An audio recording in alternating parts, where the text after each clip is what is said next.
Well, hello, and welcome to Covestro Live. Thanks for joining us. Today we'll explore the future of mobility. So stay tuned as we discuss the most exciting trends, dive into the latest material innovations, and hear expert insights about what really is driving the industry forward.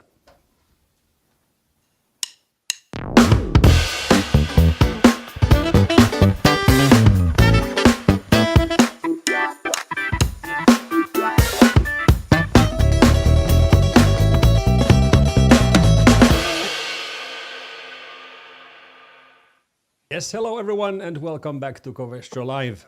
I am Niko Polosua, and thrilled to be your host today.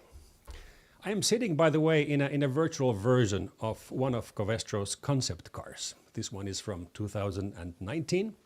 But already back then, the industry was talking about vehicles serving a multitude of roles, whether it's for work or pleasure. And this concept car actually has a really nice feature I remember from the past K-Fair. Let me just show it to you quickly. It has a privacy dome. So within all of these high-tech features of a car like teleconferencing and phones, you can actually just hide yourself and enjoy peace and quiet. Maybe because this was designed by a Finnish designer, Mika Heikkinen. There's a full explainer on YouTube if you want to check out the features of the privacy dome. But let's now get to the real experts. We have here, fantastic to see you guys. We have Sucheta Govil, Covestro's Chief Commercial Officer, live from London. Good to see you, Sue. Hey, Nico, thanks for having me. And we have, live from New York, Amir Kassaei. How are you, Amir? Good. Thank you very much for having me. So Amir is known for a lot of things, but perhaps most for your transformative approach to automotive marketing. And of course, you have a huge experience with mobility trends. So welcome, both of you. Our goal today is to look at what is reshaping the automotive industry and to understand not where the mobility is going, but why it matters to us all. I think it's a fascinating topic. Before we dive into my questions, dear audience, you can and should be a part of this conversation as well. Please use the social chat for any questions or comments or protests, whether you're watching on LinkedIn or YouTube and now also Instagram. We can see your commentary live here in the studio, and we try to respond to as many comments or questions as we can during the show. We also use Slido not for questions, but for polling. So please use the Slido hashtag mobile. And the first question is already up. We are asking you, what excites you most about the future of mobility? So type in your thoughts so we can discuss. So let's hop in, let's start with the big picture. Let's talk about the trends in future mobility. And let's start with you, Amir. I mean, you have worked with some of the biggest names in automotive. What trends are you seeing, and how do you see they are reshaping the way brands are engaging with consumers? I mean, if you look at it in general, at the bigger picture, I mean, the whole transition towards CO2-free engines and mobility is a big topic. It's a challenging topic because it's a very, very complicated process of transition, which involves a lot of different aspects. Some of them are solved, some of them are still in the process of, I would say, we are in the process of finding out the best solutions, let's say it that way. And we realize, like a lot of things in technology, some of them will take time. And I think it's a good thing that they take time, because we have to be very clear about our ideas of what future mobility should look like. So I think zero emission mobility is a big topic. Autonomous driving will be a huge topic, the next big trend which will come for sure. And also there, the question is, what is the regularity landscape? How is the infrastructure built up? What are the main material and innovational approaches towards that? And what is the timeline of it's happening and in which form it's happening? Coming to marketing, I think the most interesting thing about the world we are living in at the moment and the digital infrastructure we are in, that you have a much better understanding of your customers or the base of your customers if you use the data right, that is available to all of us as a company, as a brand, as a small business, but also using this data to create relevancy and not just trying to sell people something which maybe they are interested or not. And that is the big challenge, to how to combine the data, analyze the data, and create really insightful, relevant truth out of it. So that could be an added value to the life of people. So that are the challenges in the marketing field now. Thanks, Amir. And you two touched on so many super interesting aspects of mobility. And if you think about the last point about, the car knows so much about you, especially the latest cars. What's happening with all that data? Are they being put to good use? And also in many parts of the world, we are seeing autonomous cars. In the US, I mean, and you see the Waymos. You kind of see the first baby steps into that mobility, which I think is interesting. So Sucheta, from your standpoint, a materials company, what are you seeing that is driving the industry?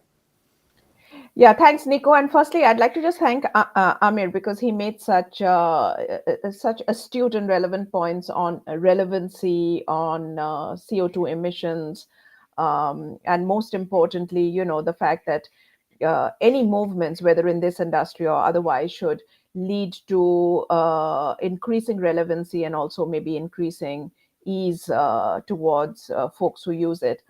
As a material supplier, one of our chief roles is to bring to life and truly execute towards this relevancy.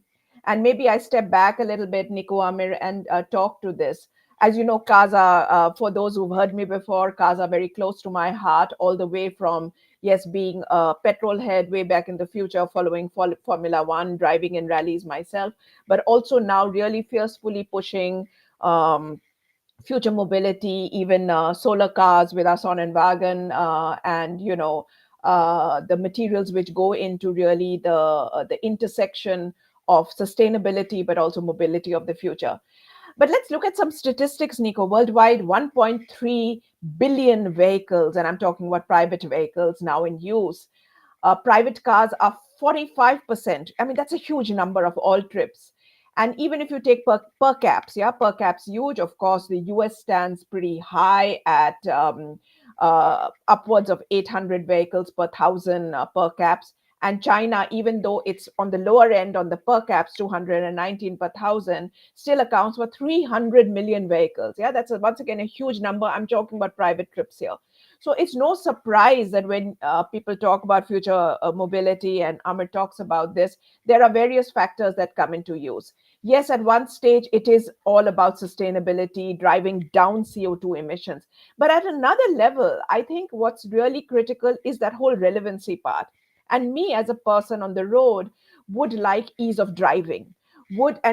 Under ease of driving, then autonomous driving becomes not only something for the future, but if I take all the people today who are unable to undergo personal trips, and what vitality and what relevance this autonomous feature brings to them, that is a huge opportunity.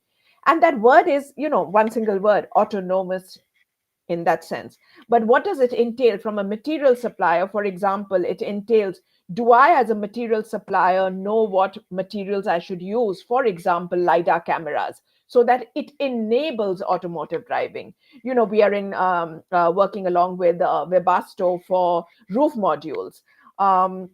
These roof modules then undertake, how many sensors and cameras that enable almost something like 14 sensors and cameras that enable this vehicle to become efficient and enable this automotive driving. What sort of properties does it have? Does it, it's not just saying, oh, I put in polycarbonate. It's about the transparency. It's about the permeability. It's about high mechanical requirements across. And I don't want to bore people with these details, but it's about these functional properties which translates the relevancy, the need from consumers and customers about purpose-led driving, vitality-led driving, autonomous driving, towards making it a reality and executing to precision, because you don't want accidents on the road. You don't want to put people at risk. So that's what, from a materials point, we are working on and should be working on towards future mobility, because cars are no longer cars. They are no longer just mobility. They are towards a very purposeful-led, vitality-led lifestyle in the future. Similarly, Amir talked about infrastructure, charging infrastructure for electric vehicles. And once again, it's not about just saying, hey, the infrastructure has to exist. Does it exist everywhere in the form that it informs ease of usage or enables ease of usage? Two, you've seen the weather patterns changing all across the world. So do these infrastructures and these, these charging stations, do they work in the same way, with the same efficiency, with weather changing patterns in different markets, in different countries, to economic use? And I could go on. As you can see, I'm passionate about the topic, but we are at the cusp of huge amounts of change in this whole industry. And Amar, thanks for pointing that out. Thanks, Sue. And we saw some of the pictures of the topics that you mentioned. Let's see what our audience is currently seeing as what they are looking for towards future mobility. Let's take a quick look to see what we are seeing. Decarbonization, no emissions, sleeping on the wheel, which is of course meaning that you can drive without driving. Autonomy, I think that's it's interesting to see. We lost Amir for a second, but I'm sure he's coming back. We do have a snowstorm, by the way. There he is. We lost you, Amir, for a second. Oh. It is snowing in Pittsburgh, so it may be snowing also in New York. So that's maybe the reason. No, why. it's raining. It's raining. Okay, yeah. So I was just, seeing what our audience is currently looking at, what they're looking to forward to in. Let's take a look at that again. So these are some of the things we're currently seeing. But clearly, the role of mobility is changing. Where previously you hopped on something and went from A to B, you are now seeing a completely changing landscape of what mobility really means. Is there anything that you feel, Amir, from what we have seen, is a car no longer a car from a purpose perspective? The car was always a third place. No, it was for a lot of people, and it will always be for a lot of people, kind of the third place between your home and your work, or between your home and your destination. And it's a safe place also for a lot of people. If you go into it from a psychological point of view, it's not only a tool that gives you freedom and gives you flexibility, it gives you something like an ease of mind. For a lot of people who are commuting, and do not underestimate, Sucheta was just telling how many people are driving cars around the world, and they are not only doing it for fun because they need it for their life existence. So I think the role of the car, or the basic need of a car, will always be kind of the same, but the context will change. The way we are using it will change. The way we are interacting with it will change. And I was very, very inspired by what Sucheta said about how a company like yours is really going into and looking at from a customer point of view. What are we developing in terms of materials, in terms of technology, which at the end of the day are adding a value to the life of people using these future ways of mobility? Because you have to have the people in mind, because or almost all technology is useless if it's not really adding a real value to the life of people. So, and that's a big challenge, I believe, to come up with the right ideas, with the right processes, with the right innovations, and also leading the pack in an intellectual way. Because a lot of people, in my opinion, are confusing technology and the real human value of it. And I always said, for me, innovation is happening at the intersection of technology, creativity, and humanity. And no technological process is a technological process if the people, or the majority of the people, cannot use it or having a benefit out of it.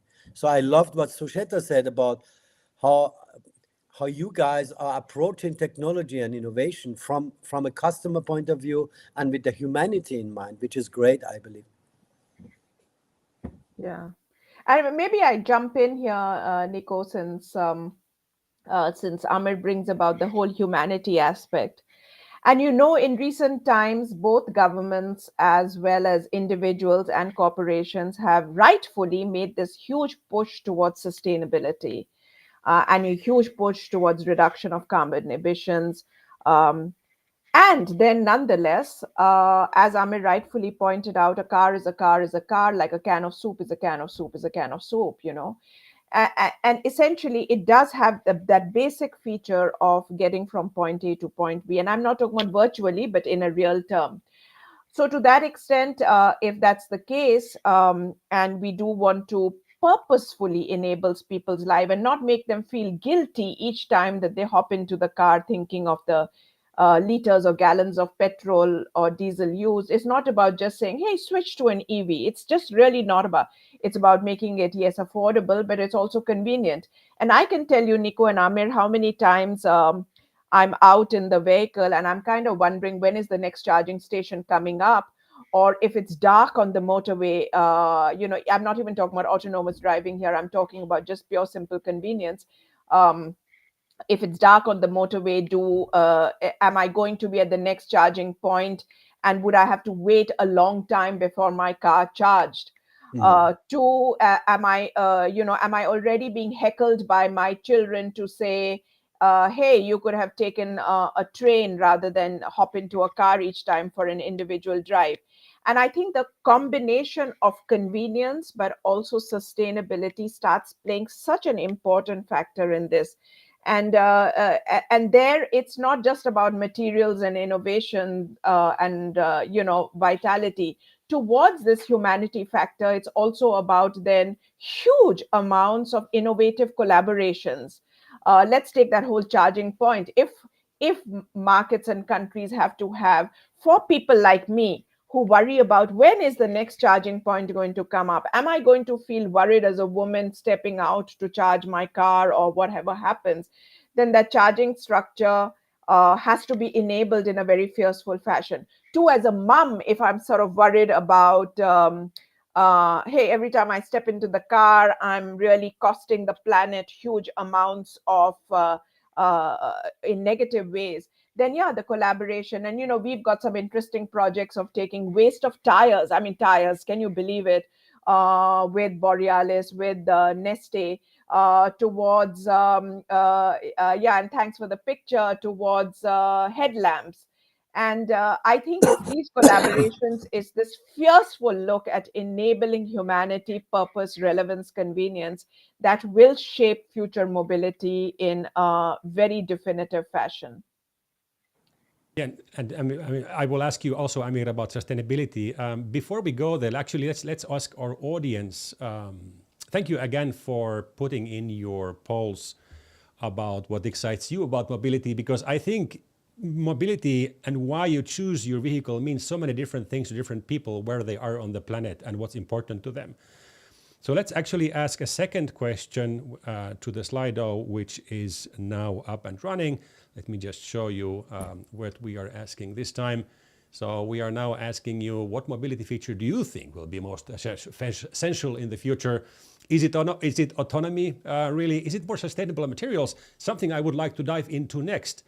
Or is it the technology that's in the car that it enables you, makes it either as your office or as your living room, or both at the same time? But let's go into the topic of sustainability. So you already alluded a little bit into that, of making waste oil into headlamps. But of course, circular economy and sustainability appears to become a more and more important aspect for consumers. So Amir, I mean, you have worked with this topic a lot, and you have also, when I listen to you talk about brands needing a purpose beyond profit. So if you think about mobility, is this something that influences the automotive brands? Not only the automotive brands, I think nowadays as a company or as a brand, you have a responsibility beyond your economic, let's say, terms of conduct, which is, I always say a brand is the sum of all the experiences you make with a company. And if you want to be a really truthful and valuable brand to this planet, you have a responsibility. In terms of what you should do is about, as I said, adding real value and relevance to the life of people. And one part of it is being sustainable.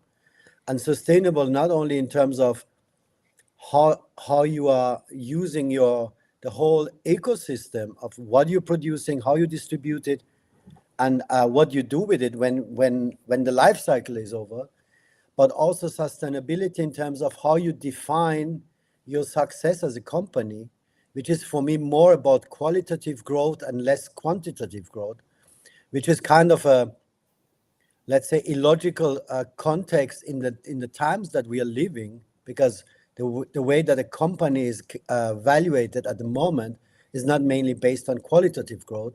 But I think that will be a shift that will come for sure, because the people want that. You want to be associated with brands that are responsible. Yes, they should do their homework, right?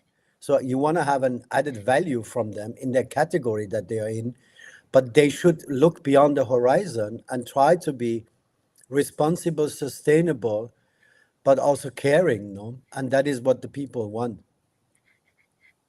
Thank you, Amir. And actually, we have an issue with the chat API, so we don't see that the commentary currently on the stream, but we can see it live on from the channel. So there is one person asking, Amir, how do you see the luxury car market changing in the future to incorporate faster charging in EVs, but still maintaining sustainable standards? Is this something you wanna touch upon?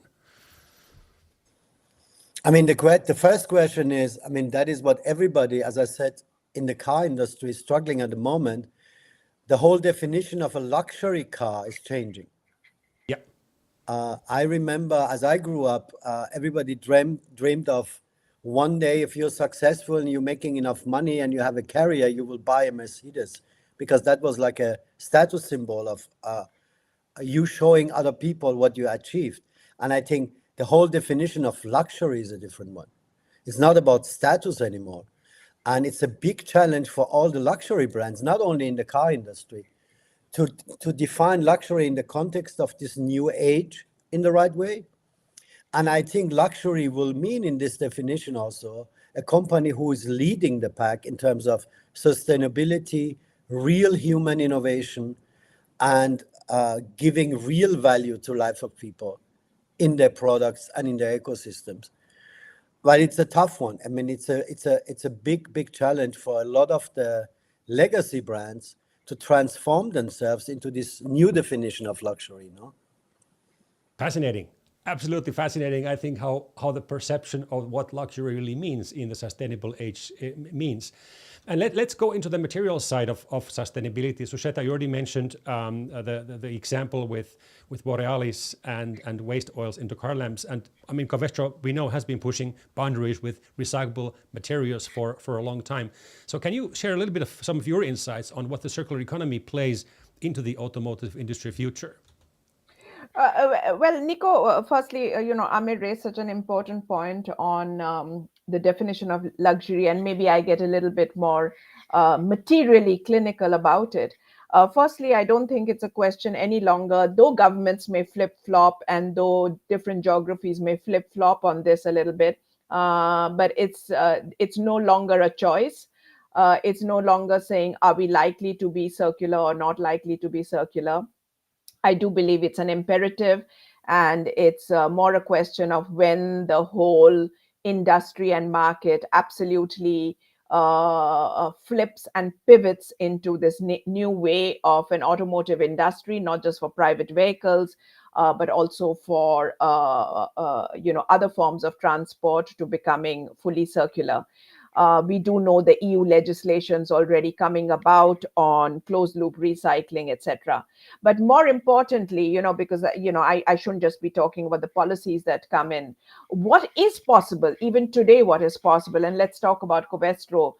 You do know that we've got enhanced collaborations with, let's take China, where I said, even with the lower per capita per thousand vehicles, it's still adding 300 million vehicles there. So we've got enhanced collaborations with Chinese plastic recycling companies, ourselves, for example.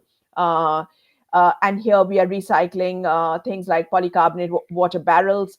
It accelerates the recycling plastics from end-of-life vehicles. Amir raised on that, end of life, contributing to the automotive industry circularity. So it takes waste, not as waste, but waste as a resource, because it's also what we've already put out into the environment, right? And it turns it into valuable materials for new automotive components. So it enables this whole closed loop.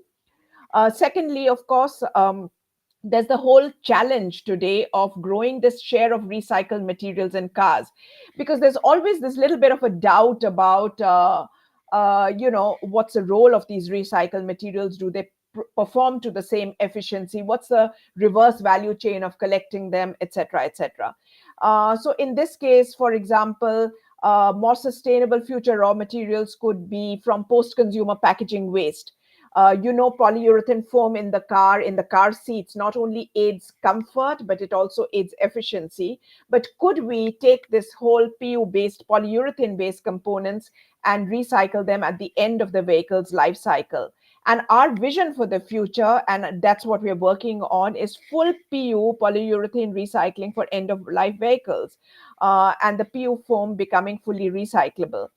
We are investing heavily in technologies, and we should be, and more people should be, behind these technologies on chemolysis, on smart pyrolysis, enzymatic recycling, a combination of these to really enable it. Because I think the audience is absolutely right that sustainability is super important. It has to be affordable. It has to be the new definition of luxury. And we can't for even a second compromise on the efficiency, because finally, when vehicles on the road, safety, efficiency, all that is super important.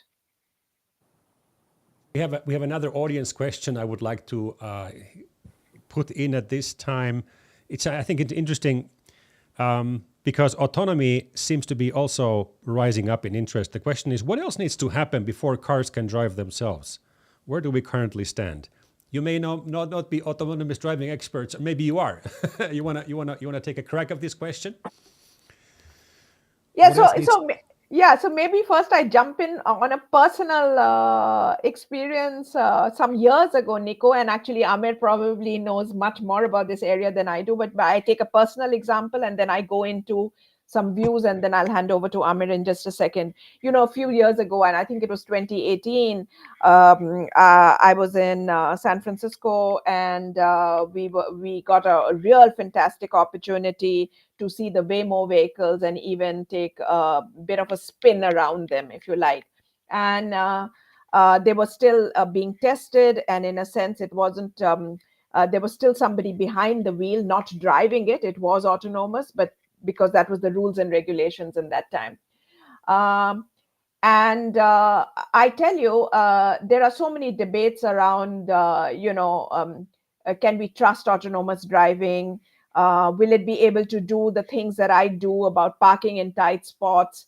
Will it be able to assess people versus objects? Will it be able to stop in time? And, the usual moral questions about if you see a child on the road versus something else, a human being can take the decision. And I think we've come a long, long way since then with AI-enabled learning to make this a reality, where AI-enabled machines think and take decisions much faster. That, for example, in this case, it's not a moral decision, but the car just stops. It takes AI-enabled decisions to, for example, if I'm feeling a bit drowsy behind the wheel, to already know that I'm feeling drowsy behind the wheel, to enable me to move into the safe lane whilst taking into account the volume of traffic on the road. I think legislation needs to come in. Legislation is still far behind what's enabled. And of course, technology and materials need to enable this AI way of thinking so that we can really go towards this this path. Last and not least, it has to be fully integrated. I mean, autonomous driving is not just for individual trips, but maybe it's between the grid system of saying trains and multi-purpose and large vehicles like buses and personal. So what happens at the last mile, or what happens in the first mile before I get to a train or before I get to a plane? So I think there are many factors to make it fully possible. But artificial intelligence and the move of technology is really moving this whole area forward. Amir, it would be so interesting to get your insights, because you are at kind of the leading edge of people who make decisions in this area. I think what will happen with autonomous driving is, as you said, Sucheta, one is let's say the whole juridication landscape of how do you want to embed and make sure that there are rules that can apply to autonomous driving, where everybody feels like there's a secure place.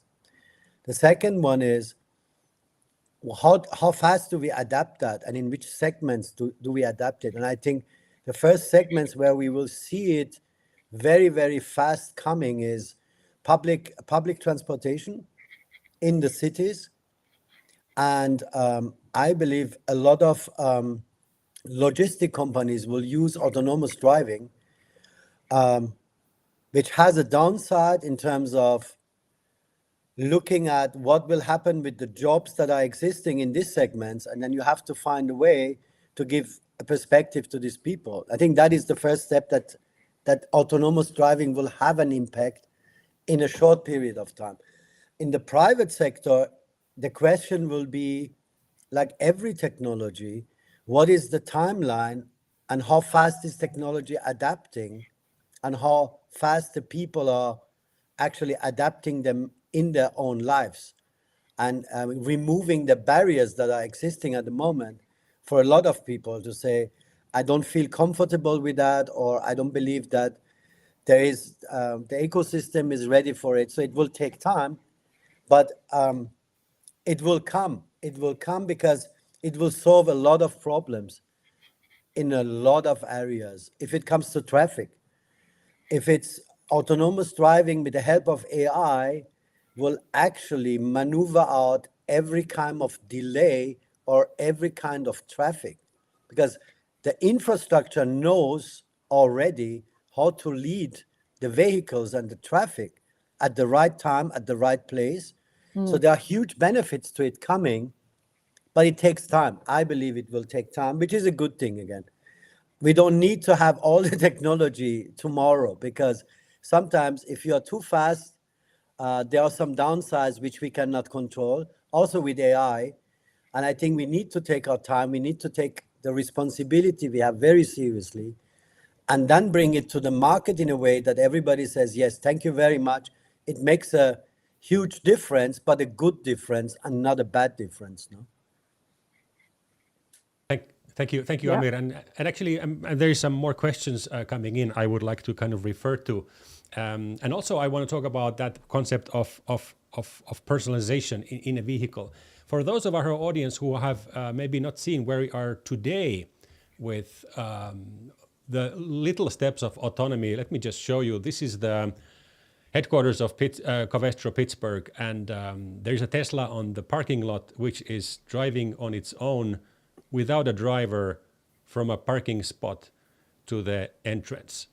So maybe not the greatest thing you have ever seen, but it's now kind of the level of reality today that in the US, Tesla drivers have this opportunity to kind of summon the vehicle like you would, call for a dog to come to you. The car comes to you like a dog. Maybe this isn't the greatest feature you can imagine, but this is where we are today with the autonomy level. Not very advanced, not nearly what Sucheta just mentioned about Waymo, but it's kind of the step going in that direction.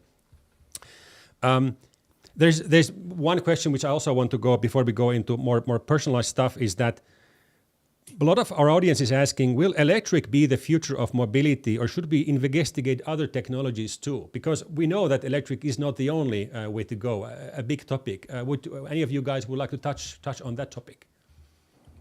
Yeah, I think I jump in here, and Amir, it would be so good to hear your views also. Uh, one of the big alternates to the internal combustion engine, of course, is electric, and it already is a pretty big. It's the highest growth area. It already is pretty big, and definitely, regardless of flip-flopping of many governments, it is going to be one big stream that we move towards.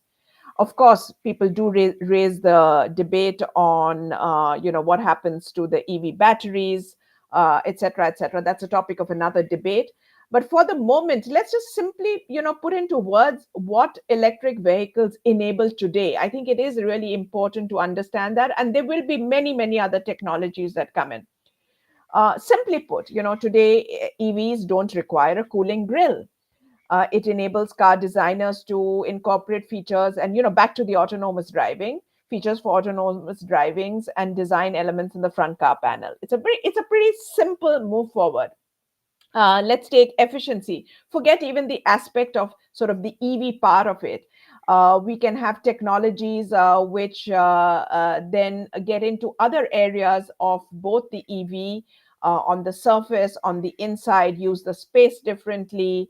Some of the stuff that combustion engines needed in terms of weight of car or space of car, completely, where does the engine sit, for example? That whole space can be used differently.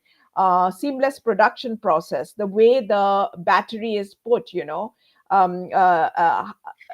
from and even the way batteries are moving from liquid to now very different kind of batteries. All that does mean that yes, EVs will have an important role to play, along with the hybrid engines that many people already use today, and that's quite important. But we do know, for example, that hydrogen cars are also being investigated. There are not that many there today. There are different supply chain challenges for those kind of vehicles. I would also say it's less about saying whether it's EV versus combustion engines, petrol or diesel versus something else. It's more about what are we truly enabling? Are we enabling individuals/nuclear families to move from one point to the other? Or are we enabling true mobility between different areas of requirement? And then I think the conversation becomes far more about how do we enable the whole grid to work in sync? And I mentioned this earlier, the last mile. Is it a private vehicle, or is it individual grid systems which come in and lock very differently? Once again, with the whole use of AI, do journeys get planned in a very different fashion to ones that are today? But Amir, great to hear your views, and maybe Nico, you can prompt with other questions as well. No, coming to electromobility, I strongly believe in the power of free markets. And I don't believe in over-regulating politically. And I believe if we go and look at different engine types in the future, we have to look at the world in general, because the world is ticking in different speeds and with different needs. If I go to India, in India, we have a car penetration at the moment of around, I think, 17% of the country. So that will be one of the biggest markets in terms of mobility. You cannot just go and educate Indians and say, okay, because we decided in the industrial nations that we should all drive electromobility, you should drive electromobility. Maybe they would even agree from an intellectual point of view, but the reality of the market, the reality of the country is a little bit different. So I think you have to be, as Sucheta said, pretty flexible and open. Yes, the percentage of electromobility will rise, and there will be other technologies coming in addition to that. But at the end of the day, you have to deliver technology that is reliable and that is realistic in the different regions of the world. And if the mixture is right, you walk towards our own, and everybody will agree, our goal of being and living in a zero emission planet and a zero emission economy. But I think you have to have the whole world in your mind if you're making plans like this, and you have to be realistic. Because again, as I said, regions are different, markets are different, the stage of economy in different regions of the world is different, which is not a bad thing. You have to have it in mind and then start moving from there, no? Yeah, and Amir, you're so right to raise these points also, and it's also the way people drive. Yeah, in the Western economy, the driver and the consumer, or the buyer, the purchaser, driver, and consumer could be one and the same person. In a lot of emerging economies, China is a case and example, India is a case and example, but many other, the Middle East is a case and example. The purchaser of the vehicle quite often doesn't get behind the wheel at all. And therefore that that differences in also driving pattern, and I'm not talking about public vehicles, I'm talking about private vehicles here, that differences in the way one views both the driving experience, the driven experience, and also what folks are willing to pay for it is significantly different. Let's take even something simple like parking. If in crowded economies, if it's the hassle of the driver to park, maybe I don't value a small car or a more or more AI enabled features to help me to park as much as I do in a Western scenario where, as I said, the purchaser as well as the driver is one and the same thing. So you're quite right to raise these very different ways of looking at it, and then one can have the gender differences, the affordability. In today's market scenario, where the private automobile, the cars, the passenger vehicle cars, are going through the biggest ever challenge that the world has ever faced in terms of growth, with most Western economies stagnating, if not facing declines as well. I think we have not even touched the whole affordability conundrum, where nobody is willing, from a purchasing point of view, willing to sacrifice on features. So nobody is saying, give me less features, but they are saying, give me affordability and give me very sustainable affordability at that. So that's a whole separate ball game altogether. Cool. Thanks, Sue. And as we are reaching the end of our broadcasting slot, and our audience from Instagram and LinkedIn is engaging with their commentary, sustainability seems to be growing in importance, which is great to see. Before we sign off, maybe the last question from my side. Let's start with you, Amir.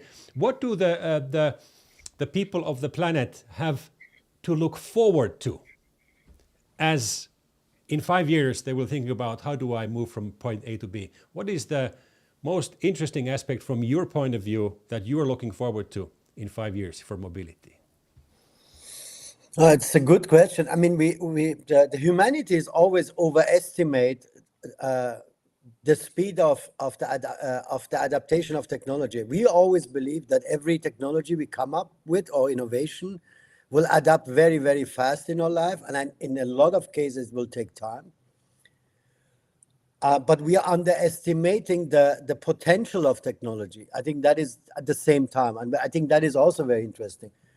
I think if you look at it in 5 years from now, the percentage of EV cars will raise, despite the fact that they are struggling at the moment, because as Sucheta said, also the government and the politicians will realize that they need to do their homework to support and build and create their part of the ecosystem so that electromobility has its valid marketplace and it can grow. And I think that will happen, at least for specific countries. And I think in other countries, it's about how do we define mobility? How do we define affordability? How we are defining what is needed inside of a car in the different regions. And I think autonomous driving, you will see the first examples of, let's say, logistics or public transport switching to autonomous driving, at least as a test field.